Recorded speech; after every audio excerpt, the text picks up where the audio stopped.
ներկայացնեմ Սահիկով դասը, հետո դուք ինքներդ զույգերով աշխատանք կկատարեք, ավելի մանրամասն կուսումնասիրեք և կպատասխանեք տրված հարցերին։ Այստեղ մենք տեսնում ենք Կիլիկիայի պետության քարտեզը 1080-ից 1375 թվականներին, ինչու եմ այս քարտեզը ձեզ ցույց տալիս, որպեսզի դուք վերհիշեք այս պատմական տարածքը որտեղ է գտնվել, այն հետո մենք կհամեմատենք դասագրքերում առկա քարտեզի հետ և կհամոզվենք 20-րդ դարի սկզբում նույն տեղում էր գտնվում և կփորձենք գտնել, որ պետության իշխանության ներքո էր։ Ինչ եք տեսնում այստեղ քարտեզի վրա, տեսնում եք միջերկրական ծովը և պատմական Կիլիկիան գտնվել է միջերկրական ծովի որ հատվածում, այո, հյուսիս-արևելյան հատվածում։ Այսինքն այն ինչը որ դուք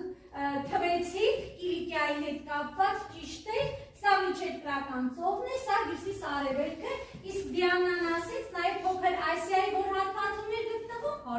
հարավ-արևելյան հատվածում էր գտնվում։ Ես խնդրում եմ, որպեսզի բացեք ձեր դասագրքերը H113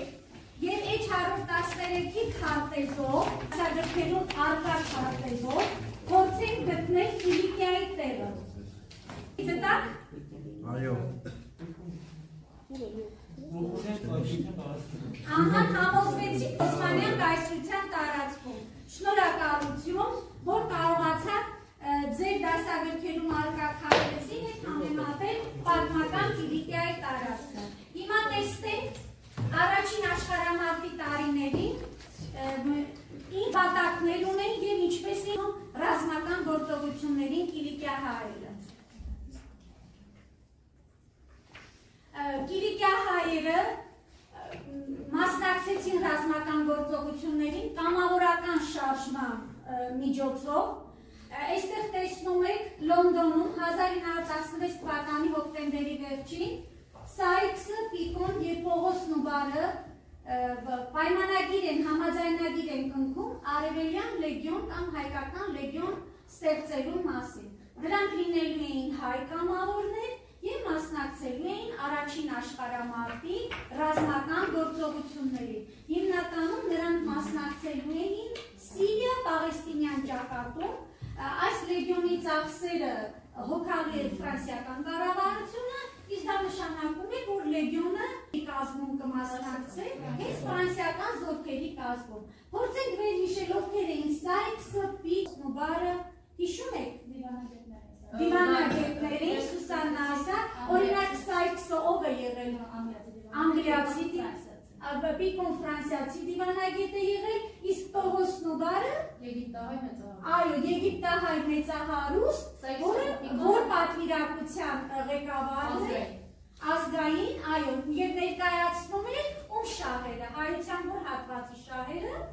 այո, արևմտահայերի շահերը ներկայացնում։ Օսմանյան կայսրության այսական դիրույթների և վերաբաժանման համար համաձայնագիրն էի կնքվել։ Այո,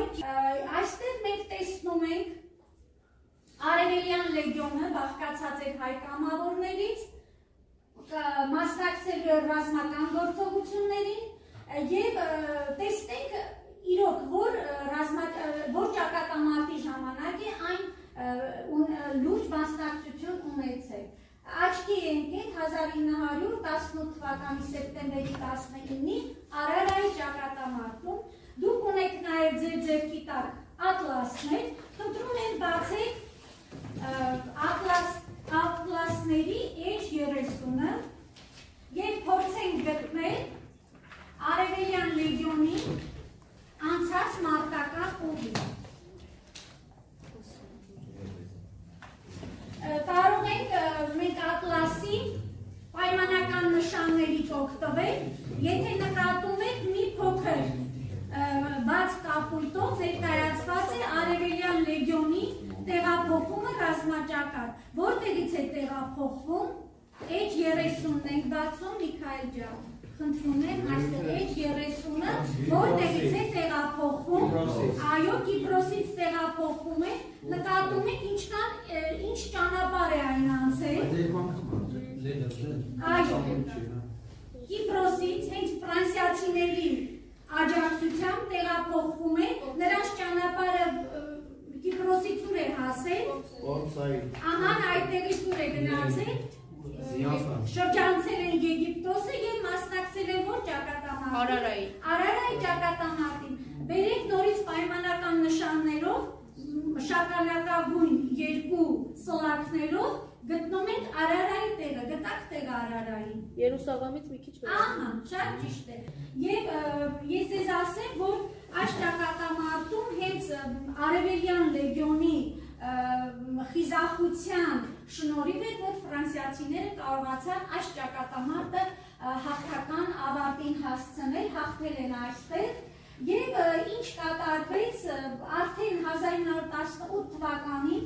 նկատում եք երրորդ կետով Մուդրոսի զինադադարից հետո Արևելյան լեգիոնը տեղափոխվում է Կիլիկիա։ Մուդրոսի զինադադարը կնքվել է 1918 թվականի դիակնաբերից այո հոկտեմբեր Եվ իրենք ևս հեռանան, որոնք էին արդյունքները, հայերը չընկճվեցին, պայքարը շարունակեցին, բայց հերթական կոտորածից խուսափելու համար 21 թվականի սկզբներին ստիպված լքեցին քաղաքը, մենք համացանցից դուրս ենք բերել այս պատկերները, սրանք հենց նկարագրում են այդ ընթացիների պայքարը, ու նրանք թողնում և հեռանում են Կիլիկիայից։ Տխուր դեմքերը։ Հայ ազգային քաղաքական ուժերը չնայած այս դժվարություններին շարունակում էին ուղիներ փնտրել, որպեսզի Կիլիկիային վերականգնեն սեփական պետականությունը։ Եվ սրա միտված քայլ կարելի է համարել 1920 թվականի օգոստոսի 4-ին Ադանայում նրանց կողմից հռչակված Կիլիկիայի ինքնավարությունը։ Կիլիկիան պետք է ստանար ինքնավարություն Ֆրանսիայի հովանու ներքո։ Եվ ստեղծվում է կառավարություն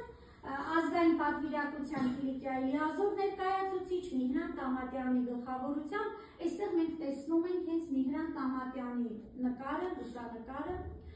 բայց քանի որ ֆրանսիացիները արդեն տեսանք գնում են զիջումների, երկդիմի քաղաքականություն են վարում և սկսում են ավելի շատ կանգնել Թուրքիայի կողմը նրանց դիրքերի, նրանց շահերի տեսանկյունից նայել հարցին, նրանք դեմ են արտահայտվում հայկական ինքնավարությանը և արդյունքում Միհրան Տամատյանի գլխավորությամբ հռչակված այս ինքնավարությունը լուծարվում է և լուծարվում է ֆրանսիացիների կողմից։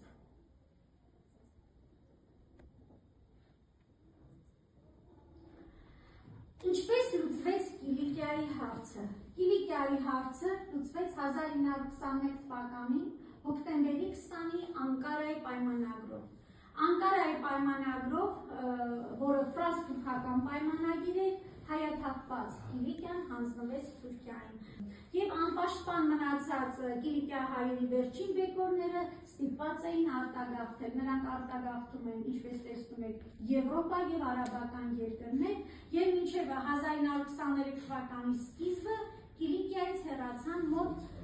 6000 ուրբահայեր։ Նրանք վերջին բեկորներն էին, որ հեռացան Կիլիկիայից և դրանով ավարտվեց երկրամասի հայաթափումը։ Ինչ ենք սովորում այս դասից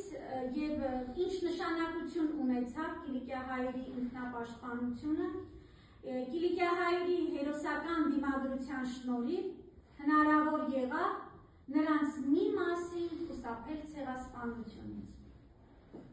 Ահա սա էր հիմնական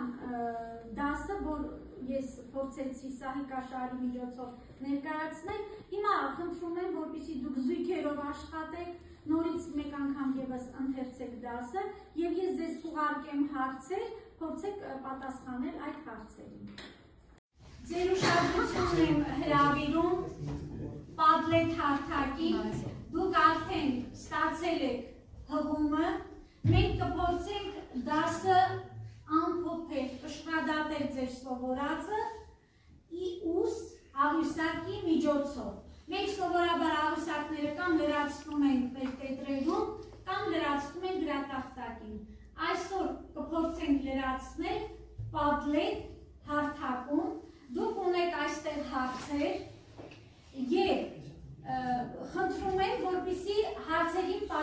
անեք, կարող եք բնականաբար, քանի որ հղումները ստացել եք անհատապես, դուք եք գրելու եւ երևալու է ձեր անունները։ Ուս ավյուսակ, ինչու Ֆրանսիան Կիլիկյան հանձնեց թուրքերին, ու ունեցավ արդյոք Կիլիկիայի ինքնապաշտպանությունը որևէ նշանակություն, եւ սովորեցի այս դասից որ։ Հիմա խնդրում եմ, որպեսզի ձեր պատասխանները դուք ձևակերպեք, մտածեք, ձևակերպեք եւ տեղադրեք այստեղ, որպեսզի մեզ համար եւս տեսանելի լինի, ինձ համար տեսանելի լինի եւ հետո քանի պատասխաններ։ Հիմա աշխատում եք։ Սրանով ես կարող եմ տեսնել նաեւ թե ինչ հասկացաք դուք եւ ինչպես եք արձագանքում, նաեւ ձեր վերաբերմունքն է երևալու ձեր անձնական պատասխանների մեջ։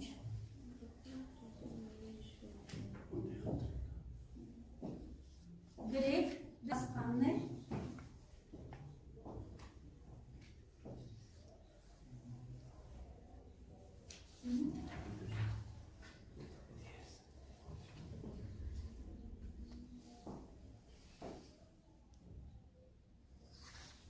Լավ, վաճառականը ուղարկեց պատասխանը։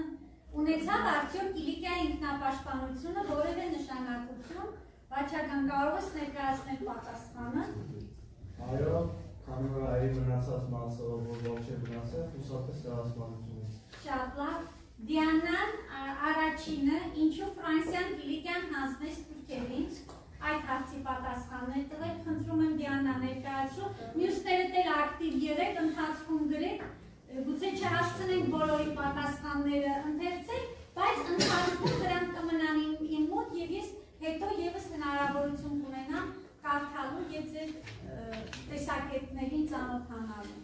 Մեծ տերությունները սկսեցին զիջումների գնալ եւ վերցնել քեմալական Թուրքիայի հետ, Ֆրանսիան առաջնահերթություն էր տալիս իր տնտեսական վերականգնմանը եւ կայունությանը, Կիլիկիայում պատերազմական գործողությունների շարունակումը բեռ էր Ֆրանսիայի համար ռազմական եւ ֆինանսական իմաստով։ Լավ վերլուծություն ես կատարել, ուրիշ պատասխաններ, կարող եք կարճ ձևակերպել պատասխանները։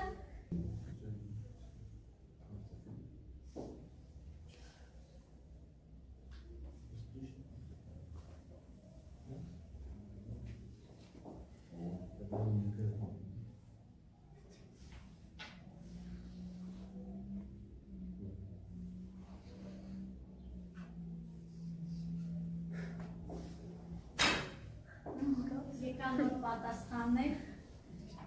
Առաջին հարցին անի դու ինչ ես պատասխանել։ Ֆրանսիան հանձնեց Կիլիկիային իրադարձելով